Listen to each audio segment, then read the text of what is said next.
পাকিস্তানে ভারী তুষারপাতের মধ্যে গাড়িতে আটকা পড়ে 9টি শিশুসহ অন্তত 21 জনের মৃত্যু হয়েছে।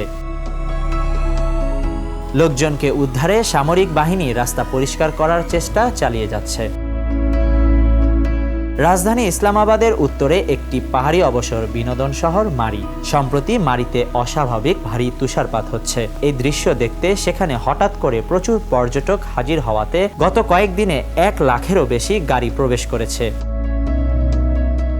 তুষার ঝড়ের সময় মহাসড়কে প্রায় 1000 খানেক গাড়ি আটকা পড়ে। স্থানীয় বাসিন্দারা আরোহীদের খাবার ও কম্বল দিয়ে সাহায্য করছে। বিভিন্ন গণমাধ্যম সূত্রে জানা যায়, ইতিমধ্যে দুর্যোগ কবলিত স্থান হিসেবে ঘোষণা করা হয়েছে, তাই লোকজনকে এলাকাটি থেকে দূরে থাকার আহ্বান জানানো হয়।